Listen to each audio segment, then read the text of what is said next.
उठ के। तो बेसमेंट में जिस दिन आपकी ड्यूटी थी, आपको आप सफाई का काम कर रहे थे, बेसमेंट में कितने मेहमान रहे होंगे? बेसमेंट में 8 बुकिंग थी क्या पूरे रूमों की?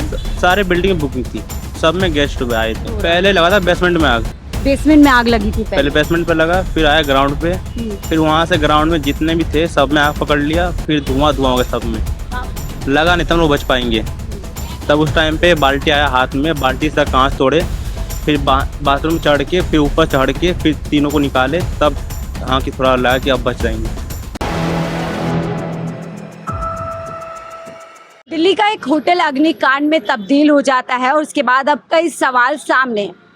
होटल के मालिक को गिरफ्तार कर लिया गया है, लेकिन अभी सवाल बाकी हैं कि आखिरकार होटल में आग कैसे लगी, और जब होटल में आग लगी तो जो स्टाफ के लोग थे, जो लोग वहाँ पर काम करते थे, वो कहाँ रहे थे और किस तरीके से आग लगातार बढ़ती चली गई। मेरे साथ में उस होटल में काम करने वाले, कैफे में काम करते थे, तो जानेंगे कि जब आग लगी है कहाँ पर थे, क्या कुछ हुआ था।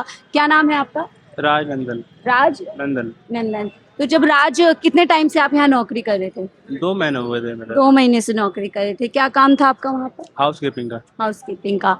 तो ये बताएं, इसमें कितने कमरे थे? इसमें 25 कमरे थे। 25 कमरे। तो आप लगभग सभी 25 कमरों में हाउसकीपिंग करते थे या सिलेक्टिव कमरों में? आप सब। सभी में करते? आप अकेले या आपके साथ और भी लोग थे? हम 5 लोग थे। 5 लोग आप हाउसकीपिंग का काम करते तो थे। सबका टाइमिंग चेंज हुआ था, तो सुबह का 2 था, बस 3 लोग आए थे सुबह। अच्छा, तो जिस दिन आग लगी उस दिन क्या आपकी ड्यूटी थी? हाँ, कितने बजे से आपकी ड्यूटी थी? 8 बजे। 8 बजे से। तो जब आप पहुंचे होटल, क्या कुछ वहाँ पे क्या माहौल था जब आप ड्यूटी के लिए वहाँ पर पहुंचे? 8 बजे गया था, उस टाइम पे सब नॉर्मल था। हम्म 8:30 पे हम ऊपर थे। हमको जो चेकआउट रूम था वो बनाने के लिए कहा था। ओके। हम चेकआउट रूम पे कौन से फ्लोर पे थे आप? फर्स्ट फ्लोर पे। फर्स्ट फ्लोर पे थे। तो आप क्लीनिंग वहाँ पर कर रहे थे, रूम को तैयार कर रहे थे? जी। ठीक है। फिर? हम 2 लड़के थे सुबह, दोनों दोनों लड़के रूम बनाने लग गए। रूम बनाते सुबह ऊपर से हल्ला हुआ, जो कि लड़का आया था 9 बजे, वो पहले आ गया था। जी। तो ऊपर से भागते हुए आया था कि आग लग गया, आग लग गया। काम करने वाला लड़का ऊपर से हाँ। भागता हुआ आया? जो ठीक है। किचन में करता था वो ऊपर था। जी। ऊपर भी किचन थी क्या? ऊपर नहीं था। ठीक है, नीचे किचन थी। हाँ, तो ऊपर से भागते हुए आया कि आग लग गया। तो उस टाइम पे सब कुछ सो रहे थे, जी। तो किसी को आवाज़ सुनाई नहीं। जो लड़के थे फर्स्ट फ्लोर पे, नेपाल के गेस्ट थे, उन लोग बाहर बैठे थे 5 बजे उठ के। ठीक है। और उन लोग, रिसेप्शन एरिया में बैठे हाँ थे, कैफे एरिया में? जी, ठीक है। वहाँ बैठे हुए थे। फिर उन लोगों को पता चला कि नीचे आग लग गया। उस टाइम पे बहुत लेट हो गया था, पूरा धुआं अंधेरा हो गया था। ठीक है। तो आप जब जब आपने पहली बार वहाँ पर आग लगती, कैसा था? क्या रिसेप्शन जला था? क्या क्या कुछ वहाँ पर हो रहा? पहले लगा था बेसमेंट में आग, बेसमेंट में आग लगी थी पहले बेसमेंट पे लगा, फिर आया ग्राउंड पे, फिर वहाँ से ग्राउंड में जितने भी थे सब में आग पकड़ लिया, फिर धुआं धुआं हो गया सब में। तो आप वहाँ से कब निकले? कुछ आपको याद है? क्या टाइम रहा होगा और किन हालातों में आप वहाँ से निकले थे? अब वहाँ से निकले 9 बजे। सबकी, हाँ, रूम बना रहे थे। रूम, हमारा गेट लॉक हो गया था। हम रूम के गेट खोल रहे थे, गेट नहीं खुल रहा था हमारा। तो आप रूम के अंदर थे? हाँ, हम रूम के अंदर थे, 3 लड़के थे। ऊपर से भागते हुए आया था एक लड़का, हमारे साथ रह गया वो भी। तो वो लड़का आया हमारे पास से, ऊपर से कह रहा कि आग लग गया, पूरा होटल में आग लग गया। उस टाइम पूरा अंधेरा हो गया था। जो नेपाल के गेस्ट थे वो अपने रूम छोड़ के हमारे साथ आ रहे थे, तो हमारा गेट ऑटोमेटिक लॉक हो गया। तो वो लोग विंडो वाले कमरे में चले गए। तो वो लोग वहाँ से कूद गए, उनको भी लेट हो गया था कूदने में। उनकी माँ बेहोश हो गई उस टाइम पे। तो तब हमारे जो साथ में थे 2 लड़के, वो लोग भी बेहोश हो गए थे, और हम लोग बचने के लिए बाथरूम में चले गए थे। बाथरूम में जो विंडो था वो तोड़ा, फिर उसके बाद एक और था अंदर वाला, वो भी तोड़े। फिर उसके बाद जो बंदा बेहोश हो गया था अंदर, उसको उठा के बाहर भेज तैयारी कर रहे थे, तो बंदा उठ नहीं पा रहा था वो। तो उसके बाद सब कोई, जो उनको होश आ गया पानी छिट के, तब उसको हमने बाहर निकाला, तीनों को। हम तीनों बाहर आ गए तो देख रहे हैं कि पूरा बिल्डिंग में आग लगी है। तो ऊपर से कूद रहे लोग, हमारे ऊपर से भी कूद गए। जैसे मैंने कांच तोड़ा, उस हमारे ऊपर एक गेस्ट था, वो ऊपर से कूद गए। तो उनका पूरा सेल, जो वहाँ पे तार थे, सब में लटके हुए थे सब कोई। आप दरवाजे से आए थे या आप भी खिड़की से कूदे थे? हम तीनों विंडो से कूद गए। तीनों विंडो से कूदे जी। थे। क्या आपको उस टाइम पे क्या लग रहा था? कैसा मंजर था? क्या आपके मन में चल रहा था? लग रहा था अभी बचेंगे नहीं बचेंगे? क्या कुछ दिमाग में चल रहा था? उम्मीद बहुत कम हो गया था बचने का, कि पूरा रूम में अंधेरा छा गया था, पूरा धुआं धुआं हो गया था। हम सब कोई बातों में लेट गए थे, चक्कर आने लग गए थे, सर दर्द होने लग गया, लगा नहीं था हम लोग बच पाएंगे। तब उस टाइम पे बाल्टी आया हाथ में, बाल्टी से कांच तोड़े, फिर बाथरूम चढ़ के, फिर ऊपर चढ़ के, फिर तीनों को निकाले, तब हाँ कि थोड़ा लगा कि अब बच जाएंगे। तो आपके अलावा और कौन स्टाफ में वहाँ पर उस समय आ जाता है? अ, सुबह के टाइम पे तो 8 बजे हम बस 3 लड़के आते हैं। सिर्फ सफाई करने जी। वाले लोग। सो क्या वहाँ पर कोई मैनेजर वगैरह जो उस होटल को मैनेज करते वो भी वहाँ पर रहते थे और वो लोग बाद में आते थे? जो वहाँ का नाइट में जो था मैनेजर रुपेश, वो तो वहीं पे रहते थे, अच्छा। रहना खाना सबको वहीं पर था। क्या ये रुपेश वही है जो एक बार मैं भी कैफे में आई थी और जिनके सर पे थोड़े कम बाल हैं, नहीं। बिलिंग वगैरह, कोई और है? नहीं, उस टाइम पे वो नहीं था, वो उस टाइम पे तो मिश्रा सर थे।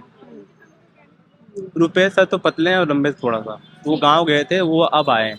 अब आए हैं। जी। तो क्या वो आसपास ही रहते हैं, बाहर से आते थे?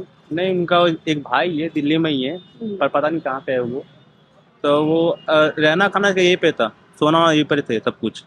जो यहाँ पर सेफ थे और जो रुपेश सर मैनेजर, बस वही थे यहाँ पर, रहने वाला कोई नहीं था यहाँ पे। क्या इस होटल के मालिक भी अक्सर होटल आया करते थे? हर दिन आते थे या कभी कभी आते थे? हर दिन आते हैं, हर दिन 8 बजे कभी कभी आ जाते हैं, कभी कभी 10 बजे। यहाँ कोई टाइमिंग नहीं था फिक्स। कोई कभी टाइम नहीं। जी। तो क्या वो इन तमाम चीज़ों पर चेक ऑन रखते थे कि होटल में सारी सुरक्षाएं हैं नहीं है, जो मेहमान हैं, उनको कोई दिक्कत तो नहीं हो रही है? नहीं, उनको इससे मतलब नहीं था, उनको मतलब था बस पैसे से। आते थे, जो मैनेजर है उनका राइट हैंड जय मिश्रा, उनके साथ ही सब कुछ करते थे।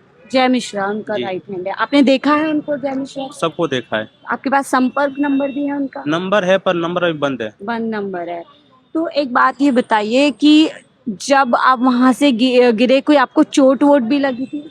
हाँ, सबका तो पैर में चोट लगा था। जो हमारे लास्ट में कूदे थे ना बंदा हमारे हाउस कीपिंग के, उसका तो हाथ पैर सब टूट गया, मुंडी फट गया, ऊपर से गिरा तो पैर टूट गया, हार्ट डैमेज हो गया पूरा। अभी ये एडमिट मैक्स में ही है अभी वो। एडमिट में जो है एडमिट है मैक्स हॉस्पिटल में। तो देखिए ये वो सर्वाइवर है जो उस आग में बचे। 18 साल का ये लड़का है, अपने परिवार को सोचिए आर्थिक रूप से मदद करने के लिए वहाँ पर नौकरी कर रहे थे। आंखों देखी पूरा इंस्टेंस बता रहे हैं कि कैसे कैसे नॉर्मल था, सारे हालात सामान्य थे और ये अपने काम को अंजाम दे रहे थे और देखते ही देखते वहाँ पर आग लग गई। कितनी अच्छी किस्मत इनकी रही कि बच पाए। एक पल को लगा था कि बच पाऊंगा या नहीं बच पाऊंगा। लगा नहीं था बच पाएंगे, इतना अंधेरा था कि पूरा रूम काला हो गया था, तो ऐसा लगा था कि कोई बचेगा ही नहीं। इतना अंधेर हो गया था, काला काला सब कुछ, कि लगा नहीं था कोई बचेगा। और ऊपर से ऑटोमेटिक सारे वो थे दरवाजे, सब कुछ सारे दरवाजे ऑटोमेटिक, सारे लग गए ऑटोमेटिक में। कोई भी मैनुअल दरवाजा नहीं था? कोई भी नहीं। बचने के लिए बस विंडो था, ऊपर से कूदो तब बचोगे, नहीं तो ये मर जाओगे घुट के। तो बेसमेंट में जिस दिन आपकी ड्यूटी थी, आपको आप सफाई का काम कर रहे थे, बेसमेंट में कितने मेहमान रहे होंगे? बेसमेंट में 8 बुकिंग थी क्या पूरे उस रूमों की? सारे बिल्डिंग बुकिंग थी, सब में गेस्ट आए थे। जो फैमिली मर गई वो तो एक दिन पहले ही आए थे। एक दिन पहले ही आए थे जी। वो लोग। कितने लोग थे वो लोग? वो लोग 8 लोग थे। 3rd फ्लोर में उनको रूम दिया था। एक रूम लिया था? कितना? 2 रूम लिए थे, दोनों में विंडो था, पर उनमें से एक लड़की ने विंडो तोड़ के जो वहाँ पे खड़ा हो गया था, पर वो लोग ऊपर से कूदी नहीं लड़की, वो उसको घुटन में ही मर गई वो लड़की। डर और खौफ में थे, नहीं जी। कूद पाए होंगे। अब आप कहीं पर आप ही अपने परिवार में कमाते हैं या कोई और भी घर में काम करता है? मैं ही करता हूँ बस। पहली नौकरी थी आपकी? जी। पढ़ाई कहाँ तक की आपने? पढ़ाई 12th किया है। 12th की है। तो अभी कहीं और नौकरी कुछ क्या लग रहा है कि घर वाले ने मना कर दिया अब।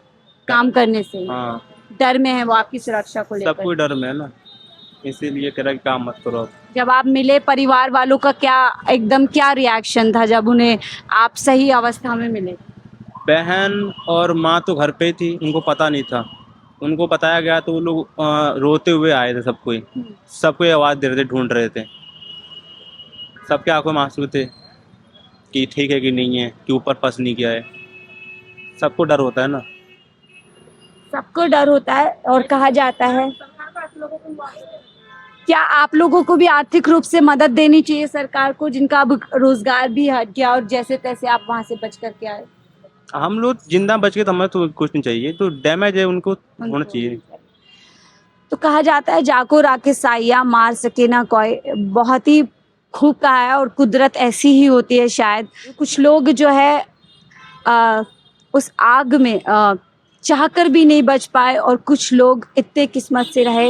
ये वही लोग हैं, उनमें से एक हैं जो फ्रंट खिड़की में से बाहर निकल करके जिनकी जान बची। पूरा इंसिडेंट इन्होंने बताया है, कौन मैनेजर थे, किस तरीके से यहाँ पर गतिविधि थी, सब कुछ बताया है और ये एक्सक्लूसिवली हम आपको दिखा रहे हैं। बहुत बड़ा इनकी जान को भी, कुछ भी इनकी पहचान को भी बहुत रिस्क हो सकता है। आप समझ सकते हैं इस तरह के मुद्दों में किस तरीके से लोग वो करते हैं, लेकिन हमने कोशिश की है। और ये सबसे यंगेस्ट मेरे ख्याल से एम्प्लॉय उस होटल का रहा है। और क्योंकि मैं यहाँ की लोकल हूँ, मैं चेहरे से इनको पहचानी थी क्योंकि उस कैफ़े में एक दो बार मैं भी गई हूँ, तो मैं इनको पहचान पाई और मुझे लगा कि आज इनसे बात करनी चाहिए। और इत्तेफाक से देखिए कि उनकी ड्यूटी भी उसी दिन लगी थी 8 बजे। भगवान की कृपा रही और ये इस अग्निकांड में बच पाए।